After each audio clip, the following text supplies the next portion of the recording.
Okay, here we go.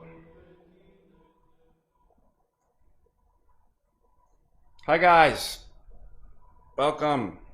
I wanted to give an announcement that I am back giving my logic lectures. And I'm announcing Logic Lecture 6, which is a continuation of Chapter 4, Patrick Hurley's A Concise Introduction to Logic. And Chapter 4 is on Categorical Propositions. And so, what I have for you, again, a $40, with your $40, you'll get the Logic Lecture 6. If you would like to purchase more, you can get discounted rates. So let me just, and I'll put that in the description for you guys. But just to run over real quickly. So again, one lecture, $40, two lectures, $75, so that's $5 off.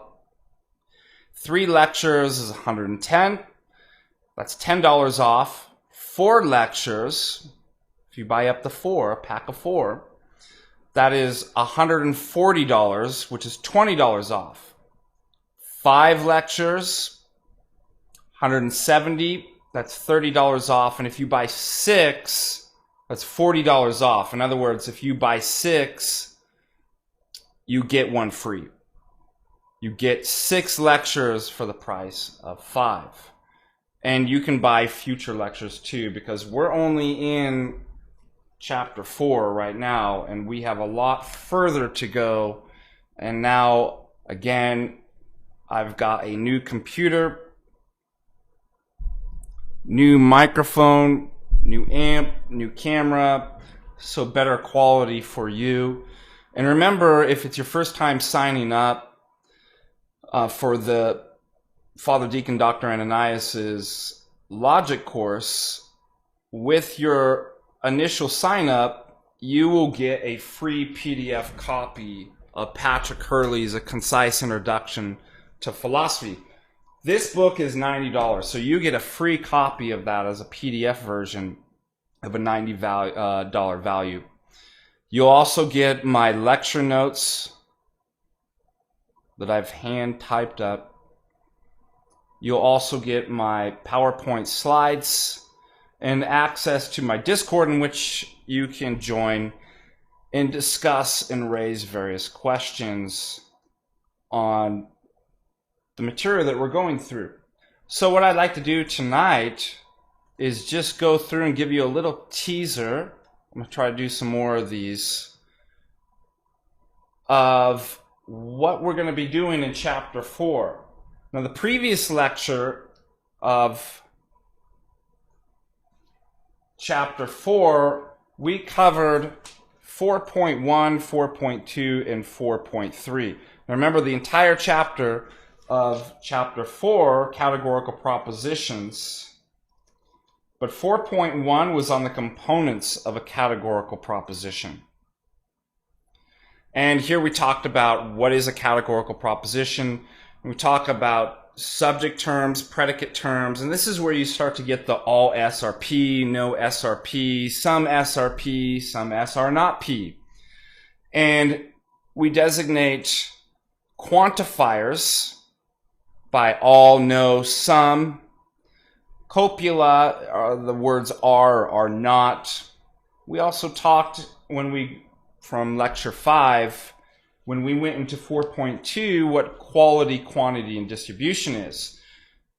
So quality is the attribute of a categorical proposition by which we either affirm or deny something. You have an affirmative statement and a negative statement. So remember, all SRP, no SRP. Quantity, think about quantity, is the amount. So all or some. And then we went in and gave those categorical propositions vowels, A, E, I, and O. So an O proposition, if you signed up for my lecture 5, we learned an A proposition is a universal affirmative. So you see there we're taking quality and quantity, or quantity and quality. Quantity universal, and the quality is your affirming. So that's an A proposition. An E proposition is a universal negative. An I proposition is a particular affirmative. So some S are P. O proposition, particular negative. And we went on to discuss distribution. And then we ended for our chapter 5 in 4.3, which is where we talked about Venn diagrams. And what we did is we talked a little bit about the traditional way of Aristotle, what's called the traditional standpoint, and contrasted that with Boolean logic, and talked about what existential import is. Now that's important because when we get to what's called the square of opposition, which some of you that signed up for lecture 5 were able to see, we got into, from the Boolean standpoint, the modern square of opposition, in which we could analyze the various relations of the categorical propositions A, E, I, and O, and see the corresponding truth values according to the modern square of opposition. And that gets us up basically, and then we analyze that also in terms of comparing that with the Venn diagrams, with the modern square of opposition. And that gets us up to Lecture 6, which I just completed and is available for your purchase. And in Lecture 6, I cover 4.4, 4.5, and 4.6. So 4.4 are the logical operations which we call conversion, obversion, and contraposition. And then in 4.5, what we do is we go to the traditional square of oppositions. So if in Lecture 5 you learned about the Boolean standpoint, in the modern square of opposition, we're going to contrast that and learn about, from the Aristotelian standpoint, the traditional square of opposition. Because we have things that come up from the Aristotelian standpoint called the Existentialist Fallacy. And Existentialist Fallacy is, from an Aristotelian standpoint, that's committed whenever, and this depends on the 4.4 of the operations contrary, subcontrary, and subalteration.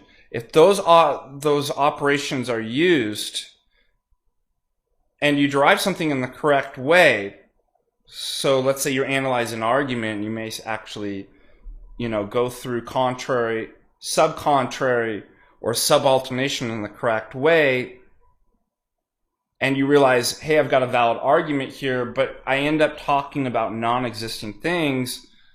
Well, from the Aristotelian standpoint, you would call that an existentialist fallacy. We also learn in 4.5 something from the traditional standpoint, and from the Aristotelian standpoint, the traditional square of opposition, something called conditionally valid. And that simply just means that this applies to an argument about the Aristotelian standpoint. When you adopt that, and you're not certain that, let's say, the subject term and the premise actually denote existing things. So this term, conditionally valid, arises after the Aristotelian standpoint has been adopted. And you'll say, hey, look, it's conditionally valid upon your analysis. We talk about this in 4.5. And then we contrast that with what's known as unconditionally valid. And we talked a little bit about that in Lecture 5. But unconditionally valid is simply that all arguments that are valid from the Boolean standpoint. So there you got the contrast. Conditionally valid versus unconditionally valid. And finally, we go into, let's see, 4.6, analysis of Venn diagrams in the traditional standpoint. So, yeah, let me give you a little teaser. I've got some PowerPoint slides, and if you like what I'm selling you, buy the product. Okay. Again, this is a great opportunity for all of you, no matter what your backgrounds are. This is an introductory logic course, and whatever field you might be in, it's extremely useful to learn these tools on how to recognize arguments, how to designate something being a poor argument, and the various reasons why, and the fallacies, and the various tools in critically thinking through text, hearing speeches, people talk, and the way that you can both visually diagram that through Venn diagrams and the various analyses that you can actually do really can be a benefit in whatever aspect of life that you're in. So let me just give you a teaser real quick of what I actually cover in Lecture 6, which again covers chapters in section 4.4, 4.5, and 4.6.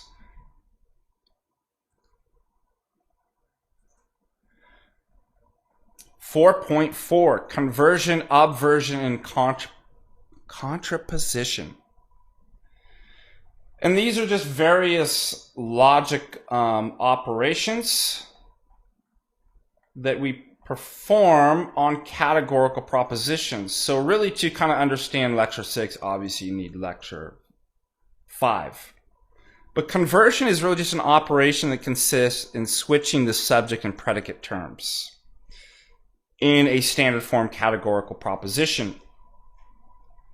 So if you have all A are B, and you can see here in my PowerPoint slide, then to perform the converse operation or conversion, you're simply switching A's and B's or S or P's.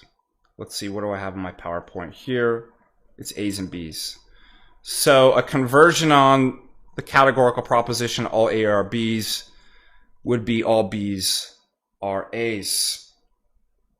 And then you're capable of analyzing, does that have the same truth value? And I guide you through Venn diagrams here to actually show, whoa, look, in all A propositions, lo and behold, a conversion will equal both an equivalent meaning and truth value. But not all do. So you get it in an E proposition, equivalent meaning, truth value, and in an I proposition, but not an O proposition. And then I go through, let's see here, what slide am I on?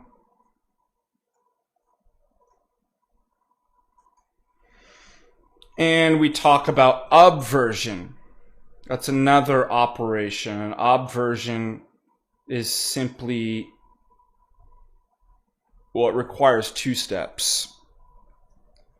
It requires changing the quality of that form, of the standard form categorical proposition, and then replacing the predicate with what's called a term complement. So in this lecture, I talk about what a term complement is, and I guide you through the 2 steps. Change the quality without the quantity. So you'll notice, what am I talking about here? Well, if my given categorical proposition are all A's are B's, to change the quality, remember quality would be, and that's supposed to be actually quantity. I keep saving this, but it keeps auto-correcting. Change the quality, not the quantity. I'm going to save that so it doesn't forget. Okay. So you'll notice here that we go from all A's are B's to no A's are B's, and then you replace the term complement. And the term complement on the predicate from B is non-B. So no A's are non-B's. And I basically go through what obversion is, and I take you through what's called the final operation, contraposition. In contraposition is an operation that consists in switching the subject and predicate terms in the standard form categorical proposition. And let's see. Oh, I think I got those confused. Excuse me. So what we have in, let me just go back to our previous slide here,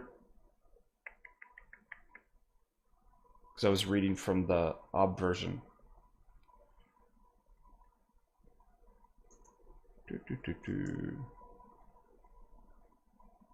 Replace predicate with its term complement. Okay, so change quality, not quantity, and then replace predicate with its term complements.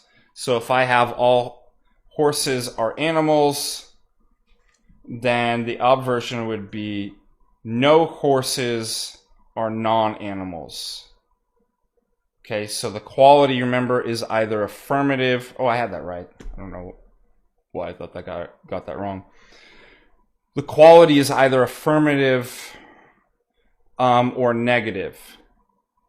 So you're changing that to be, again, you're keeping the quantity, which is universal, but the quality and you're changing it from affirmative to negative, and then the term complement. So again, all A's are B's simply ends up being no A's are non-B's. And then let's go back to contraposition. That is simply where you switch your subject and predicate.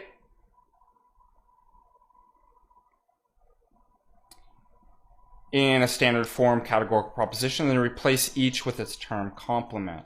So if I had an categorical proposition such that all A's are B's, the contrapositive, remember, switch the subject and predicate, so you have now all B's are A's, and then apply the term complement to both so that the contrapositive is all non-B's are non-A's. Now, why is that important? Again, we go through the Venn diagrams and we're seeing that does that have the same equivalent meaning and truth value? But let's say you say, well, who cares about that? Well, some of you might have noticed that in the argument refutation of materialism, proving that some aspect of the mind is immaterial, that argument that I actually gave depended and used a lot of the stuff that we're going to learn here. So first, what I did is I set up a valid deductive argument. Why is that important? Because a valid deductive argument, as we learn in my lecture series, is an argument that if the premises are true, they don't have to be, but if you get them right, if you plug the right stuff in, you're necessarily going to get the right stuff out. So a valid deductive syllogism is one in which if the premises are true, it's impossible for the conclusion to be false. So necessarily it must be true. And then you can take that conclusion and end up having that be a premise of another argument. So on and so on until you get your opponent or whoever your reader is to a conclusion that perhaps they weren't upfront willing to grant.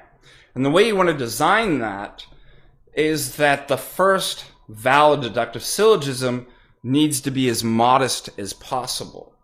So you want to have those premises be as least objectionable as possible, and then it leads them necessarily to the conclusion. Now, in your mind, let's say you're working through and you want to get your opponent or your reader or listener to a certain conclusion that you know is going to take several steps, and you want to get through without making any mistakes. You want to be able to make use of the valid deductive syllogisms. But as we'll learn in this, it's not so easy, because the way that those terms in a categorical proposition and then a categorical syllogism relate, just because you plug in stuff doesn't make it either valid or sound. So sometimes you have to rearrange those terms. It's kind of like doing a puzzle of some sort.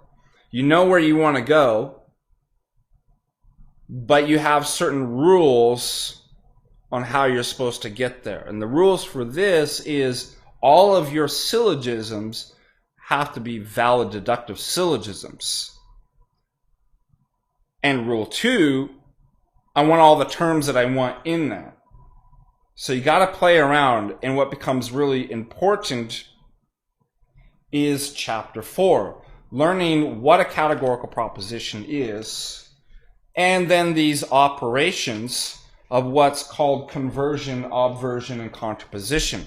Because it was by using those operations that I was able to, as I go down the valid deductive syllogisms, able to convert, obvert, or do contraposition in a way that would get me to satisfy the next step of it being a valid deductive syllogism while still having the equivalent meaning and truth value.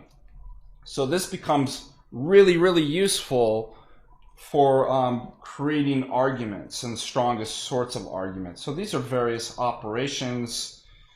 And then again, I go through the traditional square of opposition, and we look and see how those categorical propositions relate to one another, specifically within arguments. So I hope that sounds really interesting to you, and it's practical. I know sometimes a lot of this stuff seems very heady and lofty, but it's really practical. It's very helpful. You will be able to clean your house using my logic. You will be able to be the expert salesman. You will be able to be the master painter with my logic. You will be able to get that new promotion that you so desire, to become the head of the parish council, to become the head of the choir at your own parish, the head cantor. All you have to do is sign up for my courses. I keep telling you, and just apply these simple rules that, yeah, at first glance might seem very abstract, but hey, the proof is in the pudding, right? So, you guys have any questions? Yeah, that's a good point. Thank you, okay. It costs a lot less than college. And this is, just to remind you, for those of you who don't know, I am a college and university professor, and this is the course that I actually teach. So you're getting the same level of education, but for the discounted rate, because I'm that type of guy. I care, and I want you to have the tools to succeed in life in all the various aspects and avenues that you take. And so I want to provide that for affordable. Well, at the same time, your deacon here does need to eat and live. So again, we come to a compromise. And any questions?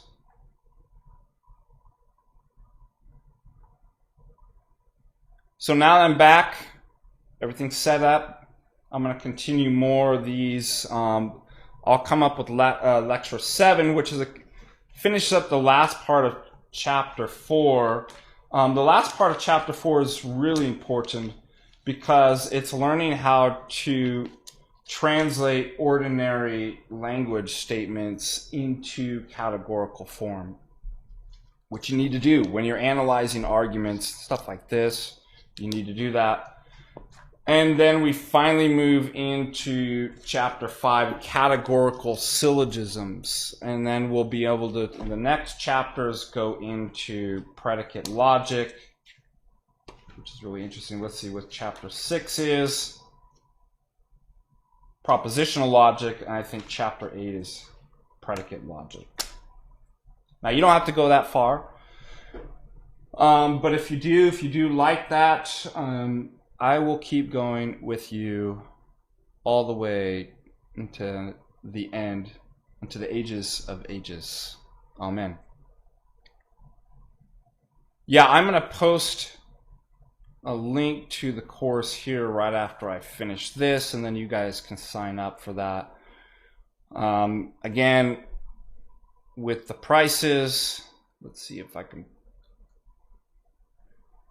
If you buy one lecture, $40, two, $75, that's $5 off.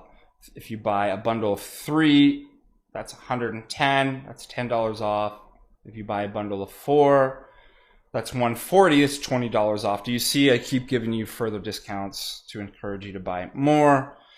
5 lecture bundle set is going to be $170, that's $30. And then I have 6 totals so far, which if you buy for $200, that's $40 off. In other words, you buy 6 for the price of 5. And again, like I said, because I'm doing future lectures, let's say you've already bought 4. You can continue to purchase packages. Well, I want to buy 3, or I want to buy 4, or something like that. I imagine that we will have about 12 total So 6 more lectures beyond this.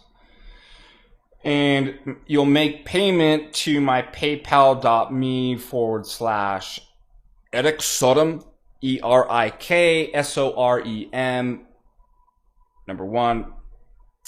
Or you just look me up under esorm@apu.edu. Now you need to use that address because I've told people before, I did have, when I was doing grad school in Ireland, a PayPal account linked to Ireland, but you can't get money out of it. So that's linked to, I think, my normal email, and so I had to use my APU when I was working at the university there, that email address to link my American account, US account. So that's what you want to use. Otherwise, you're just going to send money into the vacuum of space and nobody will be able to retrieve, and that's not good. So I will put that up there as far as the links and then kind of the breakdown of what the lecture is, what you get, and the various prices and per bundles that you can get. So thank you guys for your support. Also, I have so many ideas now of various courses. One is an apologetics course that I'm putting together. That's going to probably fill up pretty fast. I think that we're only this going to be private one-on-one, not one-on-one. It's going to be a private up to 12 people. So that's obviously going to fill up really fast. Prices are going to be a little bit higher than the logic lectures, but that's because the course materials and the smaller classes and kind of live training is going to be much more intensive, so you're going to get much more bang out of your buck for that. So that's a second project. And then also I'm thinking about a couple other courses putting together, for example, epistemology, metaphysics, and then possibly a philosophy of mind course to offer you. Again, all of this is university level, university courses that you're getting for discounted price that I'm going to provide to you. So those are some of the ideas that we're working on up in here. So let's see if you guys have any questions. Otherwise, I will bid you a farewell tonight. And I didn't make an announcement for this. I was just thinking I finished up this lecture and then I just wanted to get this out so that people can see the teaser, can sign up for the course and whatnot. Yeah, I see somebody, Agne Parthene. And by the way, that's in the Romanian version, which I appreciate. I always appreciate in the Romanian.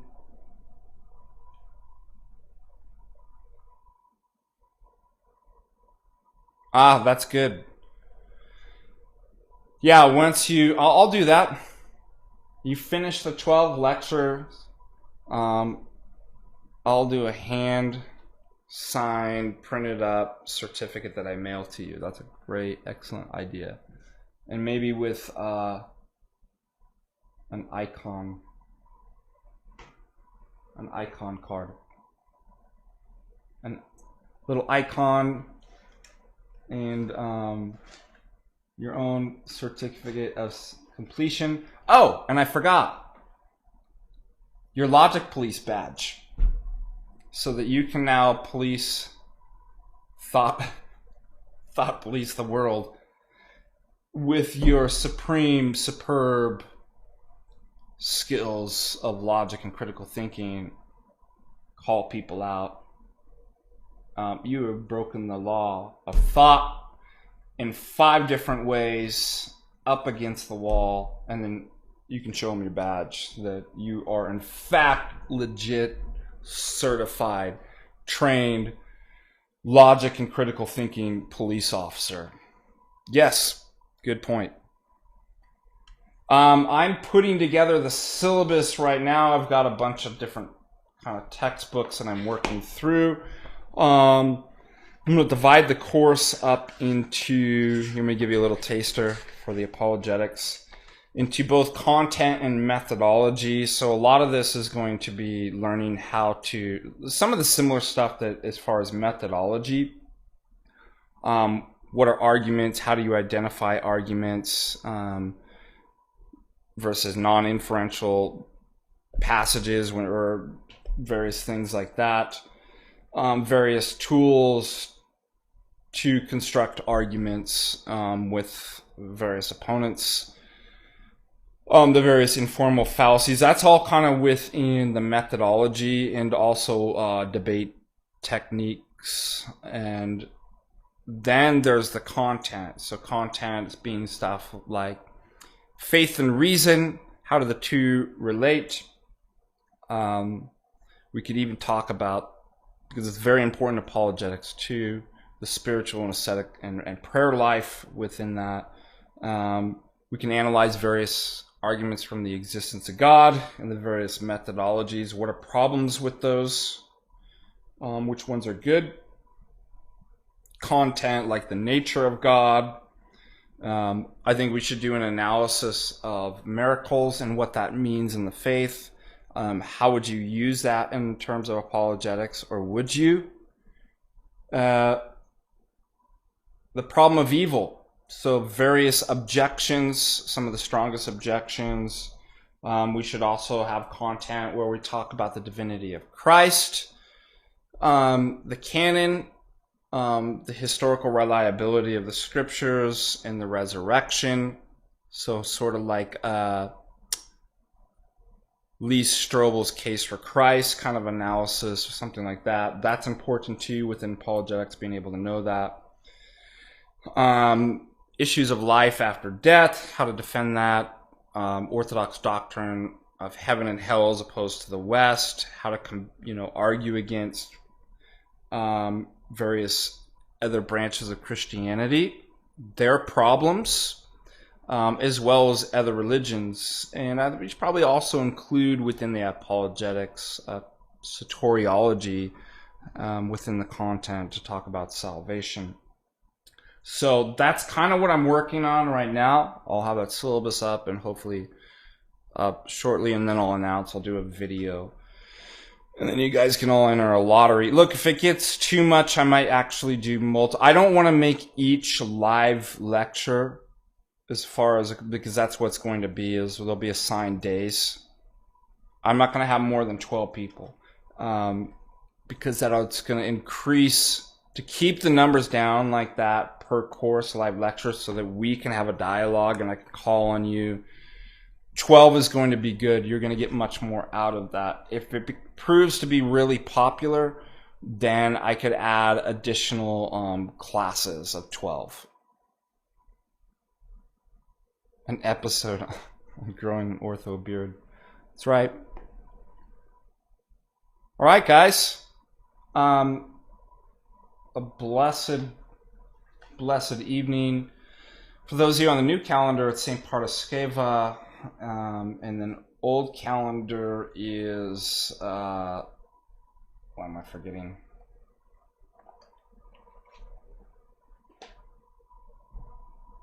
Protection of the Holy Theotokos, Feast of the... So I wish you all a blessed feast, new calendar and old calendar, and I look forward to seeing you soon. We're going to have more streams back up and running. I'm alive. And so appreciate your support, and I will get that link up and the information on this when I end. So God bless you guys, and pray for me and my family, and my prayers to you. Thank you.